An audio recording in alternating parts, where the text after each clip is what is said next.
En este breve apunte audiovisual vamos a trabajar sobre lógica colaborativa y generación de conocimiento colectivo, alcances y tensiones en las relaciones investigación-sociedad. Este es un artículo que publiqué en 2014, mi nombre es Ana Inés Heras y esta pequeña producción está hecha específicamente para quienes participamos del grupo clase de la materia metodologías en el 2021 en UNSAM. Este trabajo se publicó en la revista Población y Sociedad y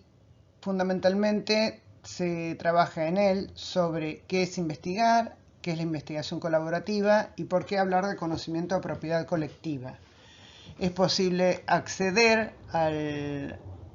artículo cliqueando en este link, pero de todas maneras ustedes lo tienen alojado en su aula virtual.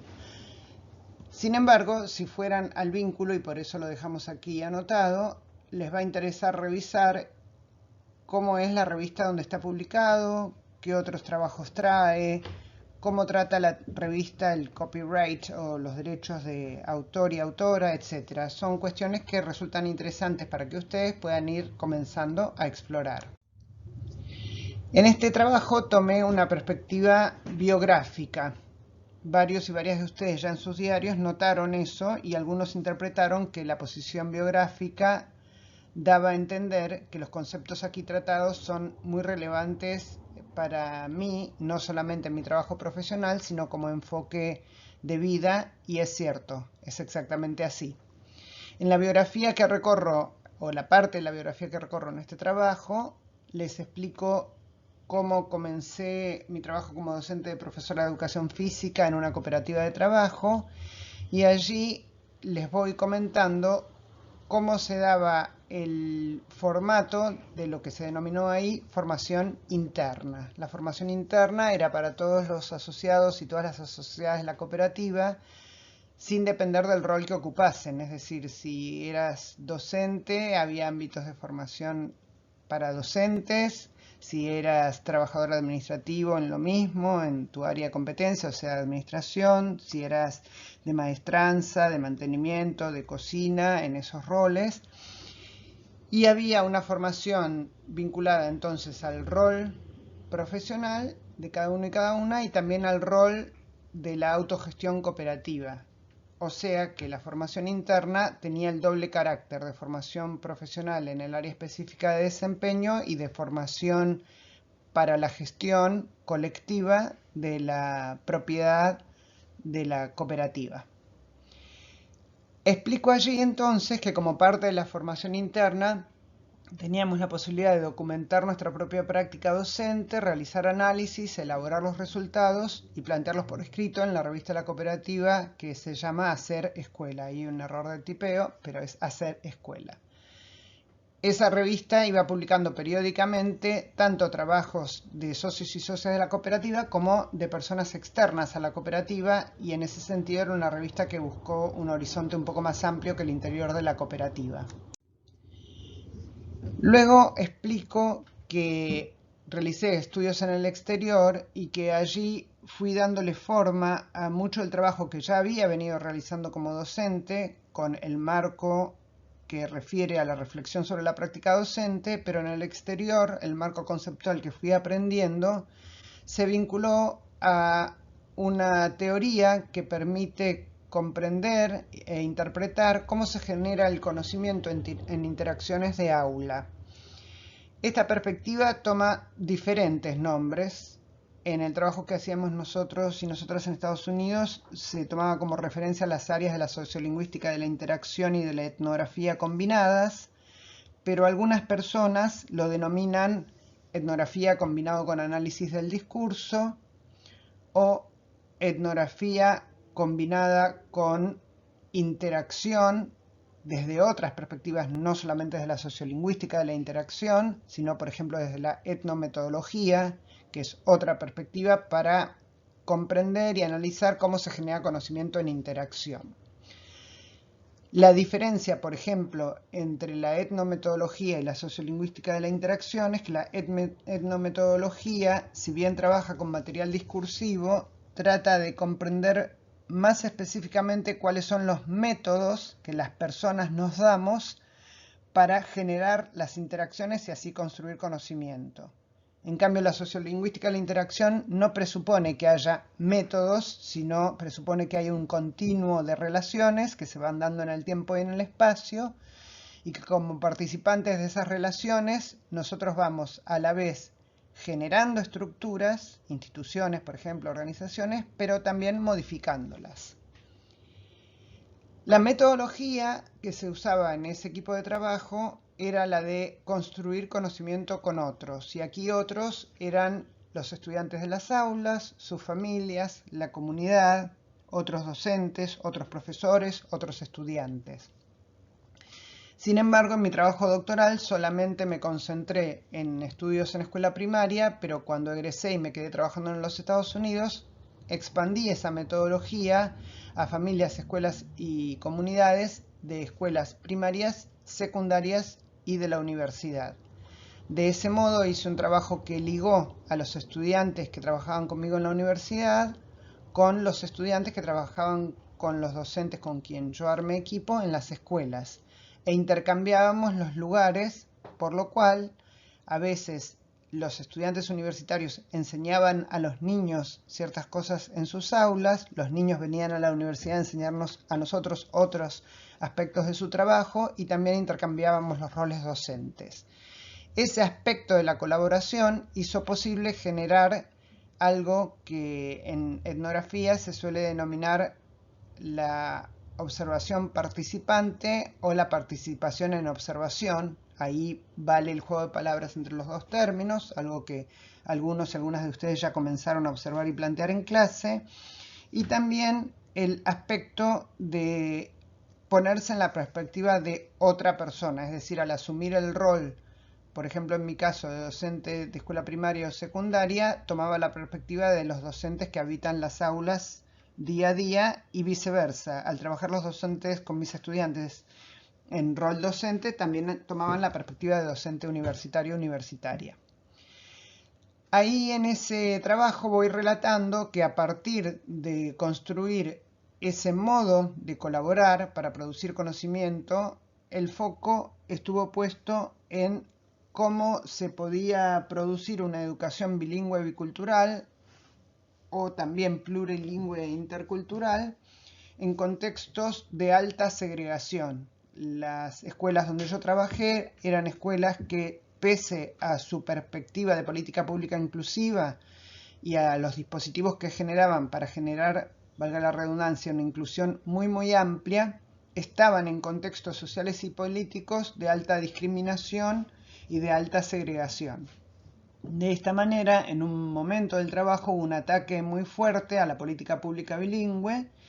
y así las comunidades solicitaron que yo asumiera ese rol que en inglés se denomina advocacy, que es el rol de aquel que puede sostener, a veces proteger o ser portavoz de la palabra de varios y varias que lo eligen o la eligen. En la perspectiva de muchas de las familias, interpretaban que a nivel social es más frecuente que se escuche a alguien que tiene un título académico, como era mi caso, que a alguien que no lo tiene. Desde esa perspectiva, su estrategia de lucha incluyó el pedirme que asumiera un rol de advocacy, rol que asumí con gusto. Al regresar a la Argentina, trabajé en aula, generando nuevamente con este tipo de modelo de trabajo una investigación colaborativa con docentes de Jujuy, pero también de otras localidades, sobre todo en provincia de Buenos Aires y en ciudad de Buenos Aires. Nuevamente trabajé en situaciones escolares donde había familias de distintas procedencias, de distintos entornos socioculturales, y estudié las relaciones al interior de esos espacios educativos. Por lo tanto, a partir de ese trabajo fui también generando un interés por estudiar y comprender situaciones de participación colectiva. En el artículo no lo desarrollo demasiado, pero concurrentemente con mis estudios de aula produje una propuesta para investigar situaciones de participación colectiva en 4 regiones de la Argentina que se desarrolló entre los años 2004 y 2010. De esta manera se coordinaron dos programas de investigación superpuestos en el tiempo que finalmente me permitieron construir un marco conceptual y metodológico que de modo permanente se va regenerando y reconstruyendo. Es decir, estos primeros pasos que yo voy contando en el artículo, desde la investigación docente como práctica reflexiva, a lo largo del tiempo fueron asumiendo, a partir de ponerme en contacto con otras situaciones, un acervo conceptual más amplio, por lo cual fui pudiendo ponerme a pensar sobre otras situaciones que me interesaban y sobre la profundización de la metodología colaborativa. Hacia el final del artículo reconstruyo entonces, en clave de metodología y de conceptualización teórica, algunos conceptos como comunidades de habla, competencia comunicativa, patrones culturales, mutualidad y paridad. Algunas de ustedes se preguntaron por qué elegí poner al final de un trabajo el marco conceptual, si es lo que guía en definitiva la perspectiva del trabajo. Y fue una elección de escritura. En clase venimos hablando de la escritura de exploración, de elaboración y de comunicación, y aquí yo tomé una posición de comunicación que prefirió poner hacia el final el bagaje conceptual, porque me pareció más adecuado que quien leyera el trabajo fuera comprendiendo las claves casi por sí mismo o por sí misma, y que al llegar a la conceptualización viera cómo es posible poner en juego estos conceptos para comprender lo que se acaba de relatar. Como este artículo es un artículo que da cuenta de distintas investigaciones ya realizadas que se citan, no es un típico artículo en donde se presentan resultados de una investigación, sino más bien de una biografía profesional. También por eso es posible en este tipo de ensayos, que son ensayos de argumentación y de posicionamiento, realizar estos trastrueques, es decir, poner hacia el final lo que por una lógica de casi sentido común nos diría que debería ir al principio. Los dos primeros términos, comunidades de habla y competencia comunicativa, son términos clave en el trabajo de la sociolingüística de la interacción y refieren el primero a todos aquellos acuerdos que se generan en los grupos acerca de cómo se desarrolla el habla. Aquí habla, si bien tiene la connotación de intercambio verbal, en el campo de la sociolingüística de la interacción, a veces también se lo concibe como un intercambio multimodal y multimedial. Ahora no me voy a extender sobre eso, pero ustedes pueden preguntar sobre esto en clase si les da curiosidad, y también pueden revisar otros trabajos de mi autoría donde se conversa sobre estas situaciones por escrito, valga la expresión. Las comunidades de habla que todos forjamos en nuestro desarrollo como seres humanos son múltiples, es decir, todos pertenecemos a varias comunidades de habla. En ese sentido, todos somos plurilingües, aunque hablemos una lengua sola. Eso quiere decir que a medida que vamos habitando nuestras comunidades de habla, vamos desarrollando la competencia comunicativa, lo que es adecuado o no decir en cada contexto y situación. Y eso quiere decir también que en la medida en que pertenezcamos a más de una comunidad de habla, debemos estar atentos a esas diferencias de competencia comunicativa. Muchas veces, por ejemplo, en mi modo de dar clase, elijo hacer ingresar a la comunidad de habla grupo clase una competencia comunicativa que proviene de la vida doméstica, por ejemplo, o de la vida profesional de la investigación, o de la vida de trabajo con otros y otras colegas. Esto yo lo hago a propósito, es decir, no porque me falte la competencia comunicativa necesaria para ser profesora universitaria, sino al revés, porque creo que en esa variación de competencia comunicativa voy pudiendo generar junto al grupo clase una diversidad de registros de habla, y ustedes entonces pueden participar tal vez en los que se sientan más cómodos, en todos ellos o en algunos. Ahora estoy dando un ejemplo que no está en el artículo, pero es para brindar una explicación con un ejemplo concreto que conocen sobre los conceptos de comunidades de habla y competencia comunicativa. Patrones culturales refiere a aquellas formas sistemáticas que se van repitiendo en todas las comunidades sobre los modos de percibir, sobre las creencias, sobre los conocimientos, los modos de posicionarse éticamente, y conforman un tejido de prácticas, de valores, de discursos, que en definitiva es en esa red que se desarrolla la vida grupal, sea un grupo pequeño, un grupo más grande o una sociedad entera. De este modo es posible distinguir patrones culturales diferentes entre distintos grupos o comunidades, así como es posible también distinguir distintas competencias comunicativas según las comunidades de habla. Con el mismo criterio que pertenecemos a más de una comunidad de habla, también pertenecemos a más de un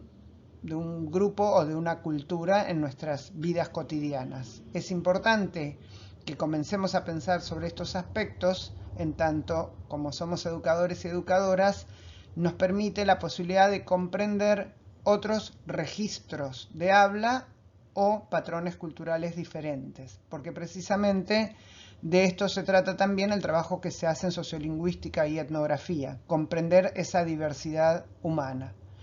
En este trabajo, esos tres conceptos que acabo de explicar, cuando llegan ustedes al final, están puestos en relación a todo lo que se explicó al principio. Por lo tanto, permite comprender por qué estos conceptos sostienen no solamente los tipos de investigaciones que fui realizando, sino permiten elucidar algunas cuestiones que de otro modo no hubiera sido posible. Por ejemplo, si yo no hubiera tenido el conocimiento sobre comunidades de habla, competencia comunicativa y patrones culturales que fui adquiriendo en mi formación en los Estados Unidos, probablemente me hubiera sido muy difícil interpretar las interacciones de aula en aulas donde en principio se generaba comunicación en dos lenguas, castellano e inglés, pero también se fue ampliando a incluir otras lenguas, como el ruso o el hebreo en algunos casos de situaciones que estudié. Entonces, esta posibilidad de comprender el múltiple desarrollo humano en distintas comunidades de habla y la posibilidad de que se pongan en contacto, pero a la vez también la posibilidad de comprender que muchas veces las comunidades de habla están segregadas y se producen valoraciones acerca de si una es mejor o peor. Repito entonces, si yo no hubiera tenido ese conocimiento, probablemente muchas de las interacciones de las que participé y documenté no hubieran podido ser explicadas. Pero gracias a este marco pude hacerlo y eso es lo que está explicado en este texto. Por último, en el texto ingresa el concepto de mutualidad y paridad, que está combinado. En este caso, mutualidad viene de una palabra en latín que es meum tuum, que quiere decir que pertenecemos a un grupo que tiene algo en común, algo colectivo, la propiedad es colectiva. Pero también quiere decir que en los grupos, pensados de esta manera, si yo estoy en situación de paridad o de par o de horizontalidad con alguien y asumo la posición de mutualidad, yo puedo estar haciendo algo para los demás mientras los demás están haciendo algo para mí. Y en ese conjunto se conjuga el poder colectivo. Este artículo pretendió además poner a debate estas nociones porque fue un momento en que en CONICET y en Ciencia y Técnica a nivel nacional y a nivel regional en América Latina se estaba discutiendo muy fuertemente algunas posiciones epistemológicas con respecto a cómo hacer educación, cómo hacer investigación educativa o también investigación en ciencias sociales por extensión, y el modo colaborativo y de propiedad colectiva no era muy frecuentemente desarrollado ni usado y muchas veces era criticado sin fundamento. Este artículo pretendió dar algunos fundamentos al respecto y fue exitoso en ese sentido porque se produjeron algunos movimientos en los sistemas de evaluación nacional que, entre otras cosas, tuvieron que ver con estos aportes. Obviamente no solamente, pero en parte sí. Gracias.